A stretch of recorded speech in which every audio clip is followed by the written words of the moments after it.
Teacher experience.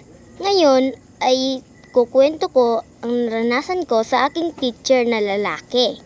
So tawagin na lang natin siyang Sir Alvin. Si Sir Alvin ay naging teacher ko nung ako pa ay grade 4, pero ngayon ay hindi na. Si Sir Alvin ay may taglay na pagka-stricto, kaya pag may nag-aaway sa room ay nananagot sila. One time may nag-aaway na classmates ko nung ako pa grade 4, kaya alam nyo na. Habang nag-aaway yung mga kaklase ko, ay hindi namin napansin na may nagsumbong na pala na classmate ko. At nung dumating si Sir Alvin, ay lagot na punish sila.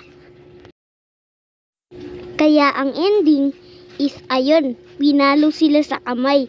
At simula noon ay natutunan nila na dapat hindi sila mag-away kasi mananagot sila kay Sir Alvin. At siguro dito na natin tatapusin ang video. Salamat po sa panonood. Huwag niyong kalimutan na mag-like, comment, share, and subscribe. Bye-bye!